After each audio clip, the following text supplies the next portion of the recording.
Hoje no Repórter MT eu recebo o cirurgião vascular, Dr. Nasser, que há mais de 20 anos atua nessa área e tem aqui em Mato Grosso uma carreira muito consolidada.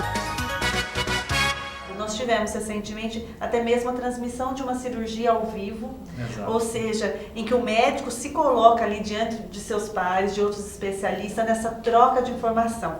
Dr. Nasser, quando a gente fala em cirurgia vascular, Mato Grosso, ela fala a linguagem do mundo? Sim, em relação à nossa área, a cirurgia vascular ela não deixa a desejar para outras regiões do Brasil, do mundo. Nós temos todas as condições de fazer qualquer tipo de trabalho dentro da nossa área, aqui dentro do nosso estado. Doutor, muitas pessoas, quando se fala cirurgia vascular, remete a varizes. E não é só isso, né? Cirurgia vascular não se resume a isso, mas a maioria, né, da população, quando pensa, o cirurgião vascular é para fazer cirurgia de varizes. O grande problema é isso, né? Que as pessoas acabam ligando o nome de vascular ou cirurgia vascular apenas com tratamento de varizes, e não é bem assim. O cirurgião vascular ele tem a capacidade de tratar desde varizes, né, problemas de tromboses, problemas de aneurisma de aorta, problemas de pessoas que têm entupimento de artérias nas pernas, ou pode ter outros entupimentos como carótida, né?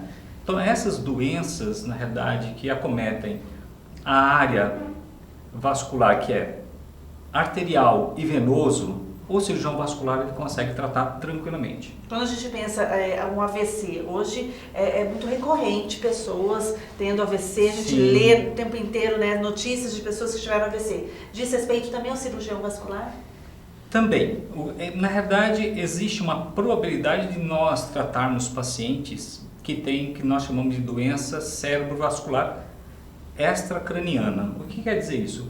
São as artérias antes de chegar no crânio. Por exemplo, a carótida, a artéria carótida. Aqui no pescoço. Isso, e tem as artérias vertebrais, por exemplo. Então, as carótidas, o que deve ser feito com uma certa regularidade? As avaliações, e normalmente o cirurgião vascular faz essa avaliação das carótidas na tentativa de prevenir algumas doenças, principalmente o AVC isquêmico.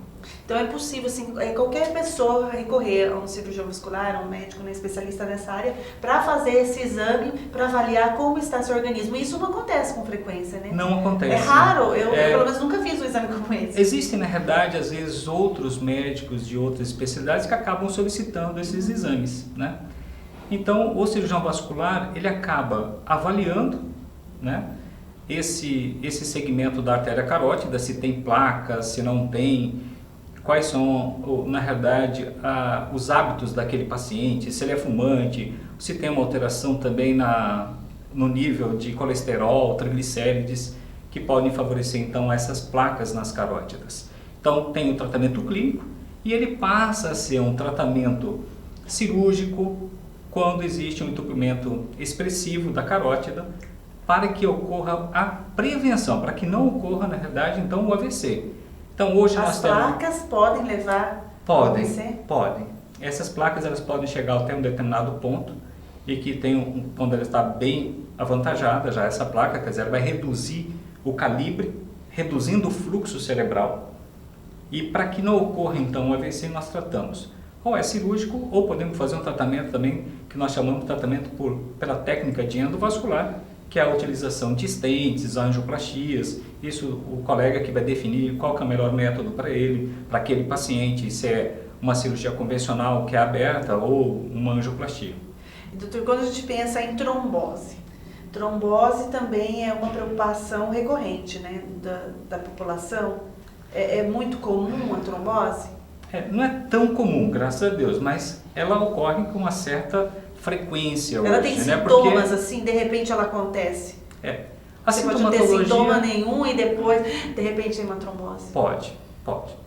Existem alguns momentos que pode levar à trombose. Então, por exemplo, pacientes que são submetidos a cirurgias de grande porte, por ficar muito tempo acamado. Pode desenvolver trombose? Pode. Então, pessoas que fazem uma viagem a longa distância também vão fazer, tanto é que existe um termo que é utilizado, síndrome da classe econômica. Vai fazer uma viagem Cuiabá, Nova York. Quanto tempo realmente essa pessoa vai ficar sentada. Ela não levanta durante o voo, ela não faz prevenção com o uso de meia elástica e pode, de repente, levar uma trombose. Pode e até a trombose, morrer. sim. Na verdade, a morte não é pela trombose, mas pela embolia. Então, o que é embolia? Na verdade, embolia é quando solta um pedacinho daquele coágulo que está na perna e que vai parar em algum lugar. Então, se vai ao pulmão, é uma embolia pulmonar. Então, aí sim, nós teremos uma morte súbita. Nem sempre, né? Graças a Deus, mas nós temos, por exemplo, uma insuficiência respiratória importante, né? Se não tratada, ela realmente pode levar à morte. Ou seja, para evitar, existem maneiras de evitar a trombose para que ela não alcance a questão da embolia. Isso. Então, tem tratamento? Tem tratamento. Na verdade, você pegando o paciente com trombose, já iniciar o tratamento e com isso nós já vamos prevenir imediatamente a embolia pulmonar. E aí ele pode fazer uma viagem internacional com... As pessoas que já tiveram trombose que vão viajar precisam procurar, na realidade, o cirurgião vascular para seguir algumas orientações para que não ocorra a retrombose. Quem já teve trombose, ele pode ter uma retrombose, né? Então, por quê? Muito mais fácil do que a outra população que nunca teve. Então é importante sempre ter essa orientação do cirurgião vascular. Inácia, quando se fala em cirurgia, quais as tecnologias hoje utilizadas? Bom, vamos falar sobre a parte arterial. Vamos falar sobre o tratamento de pessoas que têm os entupimentos das pernas, né, um problema arterial, nós chamamos de doenças arteriais obstrutivas periféricas, causadas principalmente pelo tabagismo. São aquelas pessoas que têm dor quando fazem caminhadas. O cigarro é um veneno mesmo. Sim. Sem discussão. Sem discussão. Aquela história, eu fumo, mas eu não trago. Isso tem gente que fala, eu fumo, mas eu não trago. Isso é verdade. É um na verdade é um né? absurdo, não é isso. Eu fumo por esporte. É difícil a gente entender isso, e às né? vezes a pessoa malha, se cuida e fuma. Não dá para entender. Exato. Eu acho que aquelas pessoas que falam que fumam um cigarro por semana é fumante. Mas não sou fumante. É sim. Né? Então, está fumando um cigarro por semana. Então, levam às doenças que levam, então, a essas obstruções arteriais, que levam a dificuldade em caminhadas, por exemplo, e que sentem dor. Então, quando ocorre isso, é importante procurar o cirurgião vascular, principalmente os fumantes. De repente, tem uma obstrução arterial. E logo na fase inicial, existe como nós tratarmos de uma forma mais eficaz. Esse não tratamento tão invasivo, né? Não tão invasivo. Né? Por isso que é importante a avaliação, saber exatamente qual o segmento comprometido, se tem condições de fazer uma cirurgia ou fazer uma angioplastia, que normalmente nós fazemos. Então essas angioplastias, na realidade, são menos invasivas. Então, é uma técnica que é por cirurgia endovascular. E com isso nós conseguimos resolver então os problemas desses pacientes. Né? Uma técnica mais simplificada, vamos dizer assim. E existem outros entupimentos, né, que pode ocorrer, por exemplo, artéria renal também entupida. Nós temos as artérias antes de chegar na perna também que pode ter comprometimento. Então toda essa área vascular, toda essa área arterial, nós conseguimos identificar e tratá-lo, pode ser através da tecnologia, da técnica, na realidade, de cirurgia endovascular. Existem outras doenças também que podemos tratar dessa forma, por exemplo, o tratamento do aneurisma de aorta, né? Mostrando... Foi a cirurgia que o senhor fez com exibição.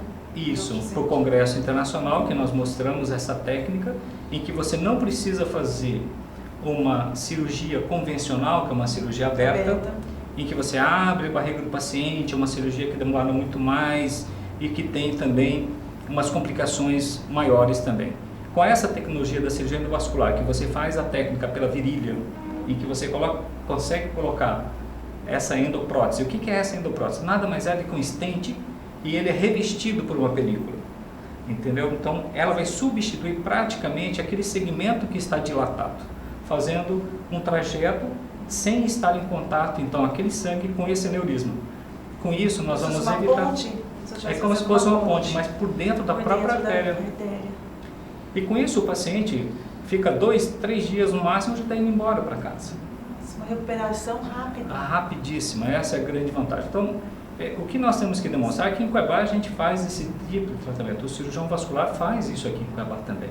Então, isso é muito importante. né? Então, por isso que eu digo, a gente não perde nada para outros centros, né? Nós podemos fazer tudo isso, né? E doutor, quando a gente fala em laser, muitas mulheres têm essa questão também da estética quando pensa em varizes. Sim. Hoje o laser ele é o mais indicado no tratamento de varizes quando a gente pensa em estética? Bom, eu acho que o laser ele veio para complementar, ele não veio para substituir, né? Assim como a microespuma também, ele é um complemento. O que é a microespuma?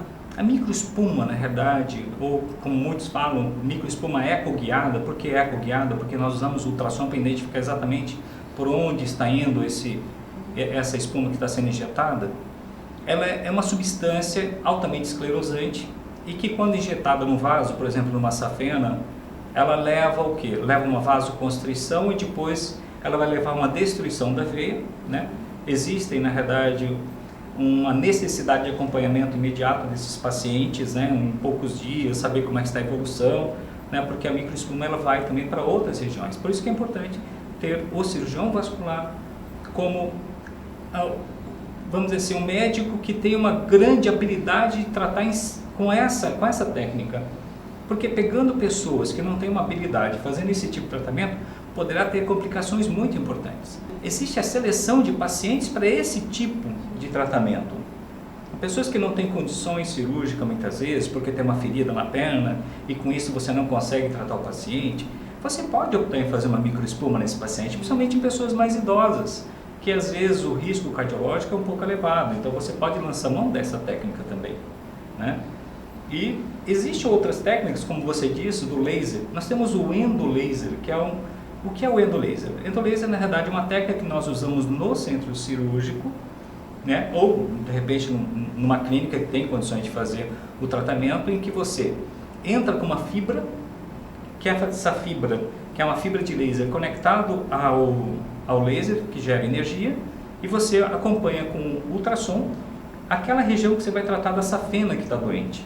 Então você faz apenas uma punção, você não precisa fazer incisões mais, você punciona e você consegue destruir todo o segmento da safena acompanhado pelo ultrassom e o paciente, logo no final do dia, já está indo embora para casa. Imediatamente, praticamente, né? Imediata a recuperação. Sim, né? sim. A grande maioria dos pacientes, eles praticamente não reclamam das dores. Ele pode ter uma dor, claro, mas um incômodo, mas nada comparado. Sim.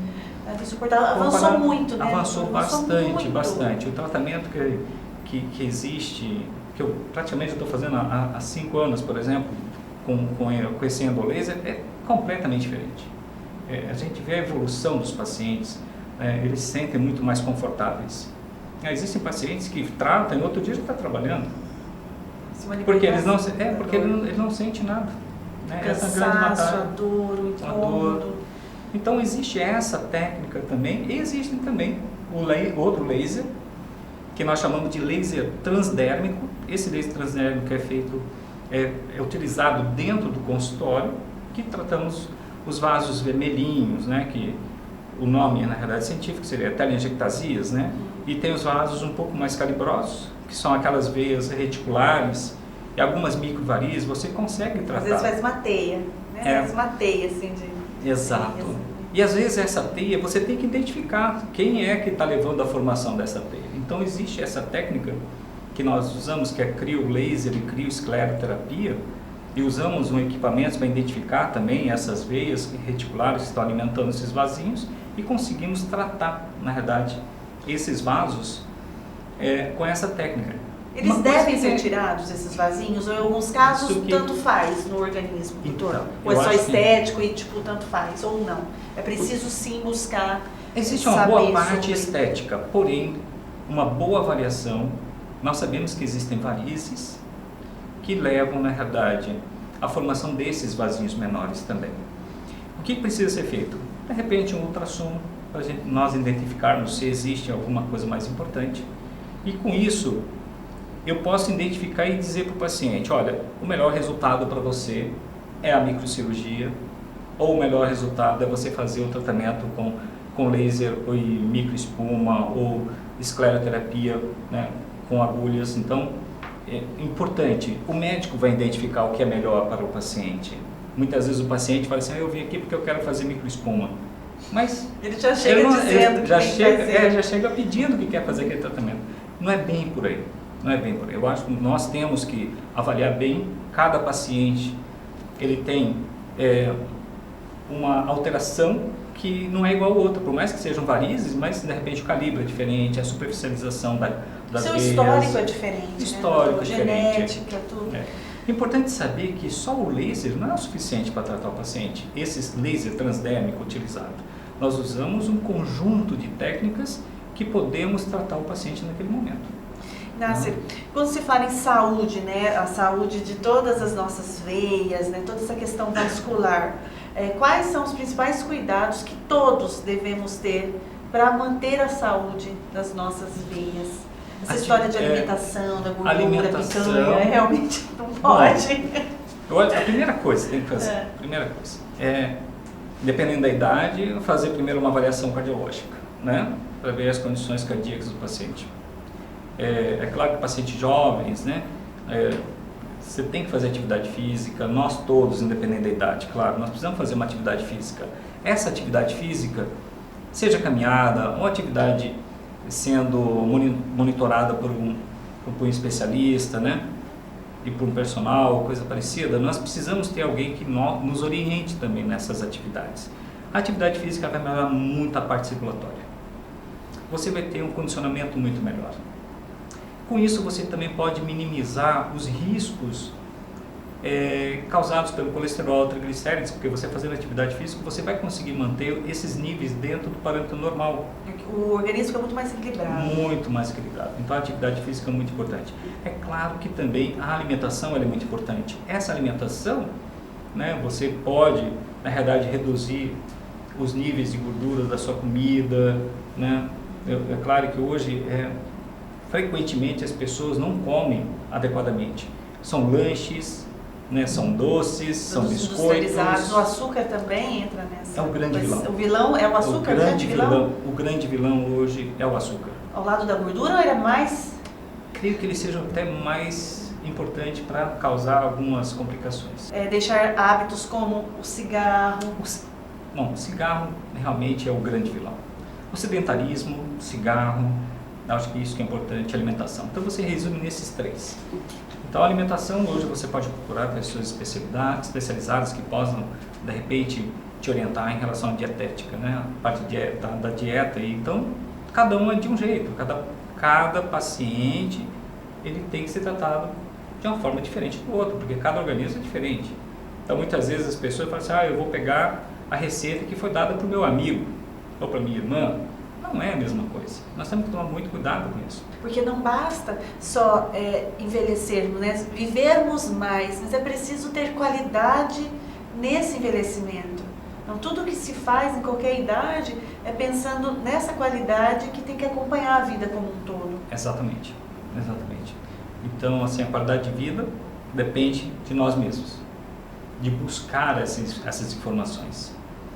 E nós temos essas informações, é só você buscar e você pode ter acesso através de literaturas e o médico ele vai te informar melhor. Muitas vezes as pessoas buscam informações em sites e muitas vezes errôneas. Então chegam muitas vezes no consultório já querendo tratar da forma como ele viu. Ele não tem experiência, né? Então eu acho que a formação médica ela tem uma gama de informações, de artigos científicos, de literaturas importantes. Não são isso que nós observamos em sites que acabam mostrando para você o tratamento muito simplista daquela doença. Tanto assim, o senhor vai agora para um congresso europeu, né, lá na Grécia, para falar sobre, para estudar, para trocar experiências sobre cirurgia vascular. Exato. Então vamos lá para adquirir um pouco mais de informação. Vamos ver como é que está o mundo lá fora também. Isso é muito importante, para ver se tem alguma coisa diferente do que a gente faz aqui.